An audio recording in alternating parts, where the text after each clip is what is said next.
Classical literature ఎప్పుడైనా మనం ఏమనుకుంటాం? కష్టం అనుకుంటాం. క్లాసికల్ లిటరేచర్ అంటే ప్రాచీన సాహిత్యం. కానీ ప్రాచీన సాహిత్యాన్ని కరెక్ట్గా ఒడిసి పట్టుకుంటే, సరిగ్గా ఒడిసి పట్టుకుంటే అత్యంత తేలికది. దానికి ఒక ఫార్ములా ఉంటుంది, ఆ ఫార్ములా ప్రకారం కొట్టిపడేయచ్చు అన్ని. టెక్నిక్ అంటే వస్తువు ఇతివృత్తం ఉంటుంది, దానికి కథాకథనం అంటే సన్నివేశ కల్పన, దానితో సంభాషణ శిల్పం, రసపోషణ, వీటి మీద కొంత పట్టు సంపాదించి, భాష మీద సంభాషణ శిల్పంలో భాష కావాలి, రసపోషణలో దానికి సంబంధించిన ఈస్థెటిక్ అప్రోచ్ అంటారు, అంటే కాస్త సౌందర్య శాస్త్రం పైన పరిచయం ఉండాలి, అలంకారిక శాస్త్రం అంటారు. ఈ రెండిటి మీద కాస్త పట్టు సంపాదిస్తే, వీటిని అనువర్తిస్తే చాలు. ఈ రెండిటి మీద దేని మీద అన్నాను నేను? ఒకటి సంభాషణ శిల్పం, రెండవది అలంకారిక శాస్త్రం. అర్థమవుతుందా? ఈ రెండిటికి సంబంధించినటువంటి పరిభాష, వాటి భావన, విషయ పరిజ్ఞానం అంటే కాన్సెప్చువల్ అండర్స్టాండింగ్ అని అర్థం, భావన, వీటిపైన పట్టు సంపాదిస్తే, వాటిని అనువర్తిస్తే ఇది అర్థం చేసుకోవడం చాలా సులభం. ఏ పార్ట్కి సంబంధించి చెప్తున్నాను? పేపర్ 2 పార్ట్ ఏ మొదటి భాగం గురించి. అంటే మనకు కేవలం ఎన్ని పాఠ్యాంశాలు ఉన్నాయి ఇక్కడ? 6 పాఠ్యాంశాలు ఉన్నాయి. ఈ 6 పాఠ్యాంశాల మీద మనకి ఎన్ని మార్కులు వస్తున్నాయి? 150 మార్కులు. ఈ 8 పాఠ్యాంశాల మీద ఎన్ని మార్కులు వస్తున్నాయి? 150 మార్కులు. ఈ 150 ఇక్కడ 100 కొట్టాలి, ఇక్కడ 100 కొట్టాలి. ఓకే, 90 కొట్టకండి. అదే, ఎంత కొట్టాలి? 100. ఇక్కడ 100, ఇక్కడ 100 కొట్టామంటే ఇంకెంత కొట్టాలి? ఇక్కడ 100 మార్కులు, ఇక్కడ 100 మార్కులు, జస్ట్ 50 రావాలి. అదృష్టం బాగుండి ఒక 4-5 మార్కులు ఎక్కువ వస్తే గట్టిగా మనం మళ్ళీ నెక్స్ట్ మనం రోనంకి గారి స్కోర్స్ని బీట్ చేయొచ్చు. 324 మార్క్స్ ఉన్నాయి, దాన్ని మనం బీట్ చేయడం అంటే ఆయన కూడా సంతోషిస్తాడు, రైట్? అలాంటి రీచ్ అయ్యే అంటే మళ్ళీ మనం తెలుగు సాహిత్యాన్ని ఐచ్ఛికాంశంగా ఎంచుకున్నటువంటి విద్యార్థులకి 325 మార్కులు ఎలా తెప్పించాలనే స్ట్రాటజీని ఇప్పుడు వేసేసాం మనం. ఏం వేసాం స్ట్రాటజీ? టోటల్ సిలబస్ని 8, 13, 6, 9గా డివైడ్ చేసుకున్నాం. దీనిలో తక్కువ పాఠ్యాంశాలు ఉన్నాయి, చేతి వ్రాత తక్కువ, దీని మీద విషయ పరిజ్ఞానం ఎక్కువ ఉండాలి, దీని మీద కూడా విషయ పరిజ్ఞానం ఎక్కువ ఉండాలి. మల్టీ డైమెన్షనల్ పర్స్పెక్టివ్ అంటారు, అంటే బహు కోణాలలో విశ్లేషించే సామర్థ్యం ఉండాలి. దానికి సంభాషణ శిల్పం, అలంకారిక శాస్త్రం మీద అవగాహన కావాలి. ఒక్కసారి వాటి మీద అవగాహన వస్తే మీరు ఆస్వాదించినట్టుగా ప్రపంచంలో ఎవరు ఆస్వాదించలేరు. మీరు ఒక మంచి రచయిత అయిపోతారు. అలా అయ్యేటట్టుగా మనం మార్చుకోవచ్చు, రైట్? ఇప్పుడు ఈ 8, 6 మీద మనం ఆల్రెడీ 200 మార్కులు టార్గెట్ చేసుకుంటే ఇవి సులభం అవుతాయని చెప్పేశాను. కాబట్టి ఈ స్ట్రాటజీ ప్రకారం మనం వెళ్దాం అంటే మిగతా సిలబస్ అంతా ఎలాగో చర్చిస్తాం, ఈ చర్చించే క్రమంలో దీన్ని కూడా మనం చర్చిద్దాం. సెక్షన్ ఏ ఇప్పటి వరకు చర్చించిన దాంట్లో ఎన్ని సందేహం ఏదైనా? రైట్. పేపర్ 1 సెక్షన్ ఏలో మొట్టమొదటిగా మనకు కనిపిస్తుంది place of Telugu among Dravidian languages and it's antiquity. Etymological history of Telugu Andhra అని ఉంది మొట్టమొదటిది. ఎటిమలాజికల్ హిస్టరీ అంటే పద వ్యుత్పత్తి చరిత్ర అని అర్థం. ఒక పదం పుట్టుక, ఆవిర్భావం, దాని పరిణామ క్రమం ఎలా ఉంది అని అర్థం చేసుకోవడమే ఎటిమలాజికల్ హిస్టరీ అంటారు. ఇప్పుడు ఆంధ్ర అన్న పదం ఎక్కడి నుంచి వచ్చింది అంటే, పరిశోధించి సునస్సేపుణ్ణి జ్యేష్ఠ సోదరుడుగా నువ్వు అంగీకరించు, లేకపోతే నిన్ను దస్య జాతుల్లో కలిపేస్తా అని విశ్వామిత్రుడు శపించాడు. ఆ సందర్భంలో ఆంధ్ర పుండ్ర పులింద మూతిబాది దస్య జాతుల్లో కలిసిపో అని పదాన్ని ప్రయోగించాడు. మొట్టమొదటిసారిగా ఆ ఆంధ్ర శబ్దం జాతివాచకంగా మనకు కనిపిస్తుంది చరిత్రలో. క్రీస్తు పూర్వం 6వ శతాబ్దంలో ఐతరేయ బ్రాహ్మణంలో వీటికి సంబంధించినటువంటి ఆనవాళ్లు కనిపిస్తున్నాయి. ఇది చరిత్రలో మనకి మొట్టమొదటిసారిగా ఆంధ్ర శబ్దాన్ని భాషావాచకంగానో దేశవాచకంగానో కాకుండా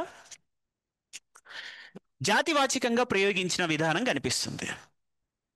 దీన్ని ఏమంటున్నాం మనం? పద వ్యుత్పత్తి, ఎటిమలాజికల్ హిస్టరీ. తర్వాత బౌద్ధ గ్రంథాలలో అందరట్ట అన్న పదాన్ని ప్రయోగించారు.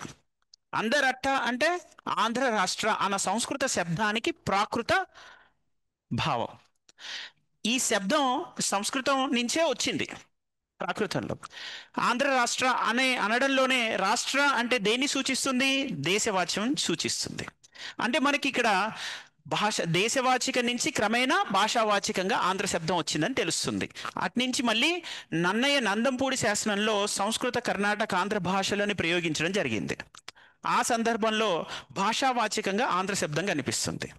ఈ విధంగా ఆంధ్ర శబ్దం మొట్టమొదటిసారిగా మనకి జాతివాచకంగా ఐతరేయ బ్రాహ్మణంలో క్రీస్తు పూర్వం 6వ శతాబ్దంలో సునస్సేపు జ్యేష్ఠ భ్రాతగా అంగీకరించని ఎడల ఆంధ్ర పుండ్ర పులింద మూతిబాది దస్య జాతుల్లో కలిసిపోండి అని విశ్వామిత్రుడు శపించినప్పుడు జాతివాచకంగా కనిపిస్తుంది. తర్వాత దేశవాచకంగా కనిపిస్తుంది.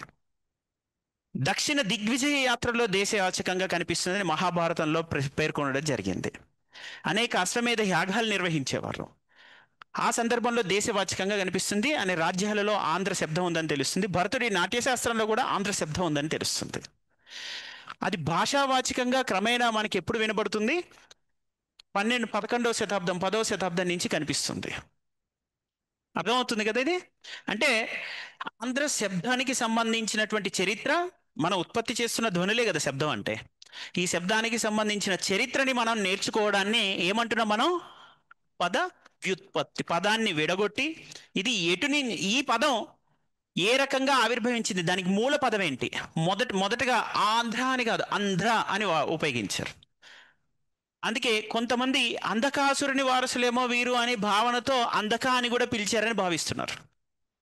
ఇలా రకరకాల ఆ పదానికి సంబంధించిన చారిత్రక మూలాలను మనం అన్వేషించి వెలికి తీయడాన్ని పద వ్యుత్పత్తి, ఎటిమలాజికల్ హిస్టరీ అని అంటారు. అర్థమైందా? ఇది మొట్టమొదటిగా మనం మొదటి చాప్టర్లో నేర్చుకోబోతున్నాం. అందుకే ప్రతి సంవత్సరం ఆంధ్రం, తెలుగు పద పుట్టుపూర్వోత్తరాల గురించి చర్చించండి అనే థీమ్, అనే ప్రధాన అంశం మీద ప్రతి సంవత్సరం గత 20 ఏళ్ళుగా ఒక ప్రశ్న కనిపిస్తుంది. గత 20 ఏళ్ళుగా ప్రతి సంవత్సరం ఈ ఎటిమలాజికల్ హిస్టరీ మీద ప్రశ్న కనిపిస్తుందా కనిపించట్లేదా? నా ముఖంలో కాకుండా మీరు ఒకసారి చెప్పండి, నిజంగా విజువలైజ్ చేసుకొని చెప్పండి. గత కాలపు ప్రశ్న పత్రావళిని చూసారా?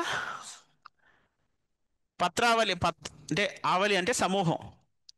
గత కాలపు ప్రశ్న పత్రాలను చూశారు కదా? రైట్.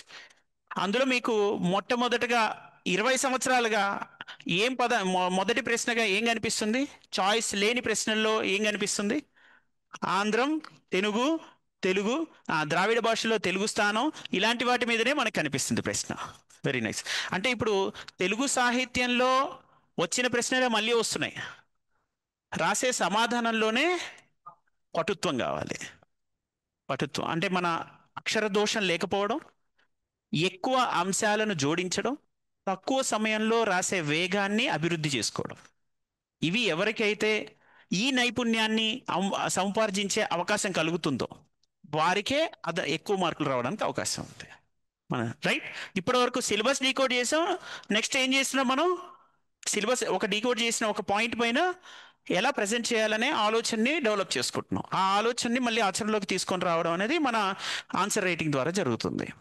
రెండో పాయింట్ ఇక్కడ సిలబస్లో major linguistic changes in phonological, morphological, grammatical and syntactical levels from Proto-Dravidian to Old language, Old Telugu that is, and from Old Telugu to Modern Telugu అని ఉంది. నేను ఇంగ్లీష్ అంటే ఆంగ్ల భాషలో ఇచ్చిన ఈ పాఠ్య ప్రణాళిక చట్టాన్నే ఎందుకని ప్రామాణికంగా భావిస్తున్నాను అనేది మీరు గమనించాలి. ఎందుకని? మీకు చదివే సందర్భంలో మన తెలుగు భాష అధ్యయనానికి సంబంధించి లింగ్విస్ట్ అంటారు, భాషా శాస్త్రవేత్తలు, చాలా ఆంగ్ల పదాలను మనకి కేంద్రంగా చేసుకునే ఈ చరిత్రను రాయడం జరిగింది. ఆంగ్ల విధానంలోనే వీటి అధ్యయనం జరిగింది. దాన్ని తెలుగులోకి అనువదించారు.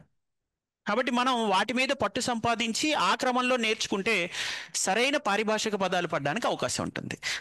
మనం బ్రాకెట్లో తెలుగు సాహిత్యం ఐచ్ఛికాంశం అయినప్పటికీ ఇప్పుడు ఈ ఫోనలాజికల్ అంటున్నారు, ధ్వని శాస్త్రం.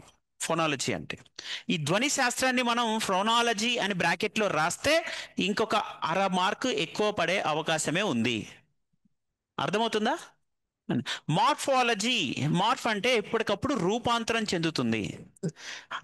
ఇప్పుడు మన ధ్వనులే వివిధ రూపాంతరం చెందుతూ ఉంటాయి. పదాంశ స్థాయిలో మరిన్ని రూపాంతరాలు చెందుతుంటాయి. అందుకే పదాంశ స్థాయిలో జరుగుతున్నటువంటి ఈ మార్పుల్ని అధ్యయనం చేయడాన్ని ఏమంటారు? మార్ఫాలజీ. ఇప్పుడు ధ్వని స్థాయి దాటి పదాంశం, పదాంశం నుంచి పదము, పదం నుంచి వాక్యము, వాక్యం నుంచి సారాంశం. Very nice, very good. ఇలా క్రమంగా తెలుగు భాషలో వివిధ స్థాయిలలో వ్యాకరణ హితంగా జరిగినటువంటి వివిధ మార్పులను మనం అర్థం చేసుకోవడం జరుగుతుంది ఇక్కడ.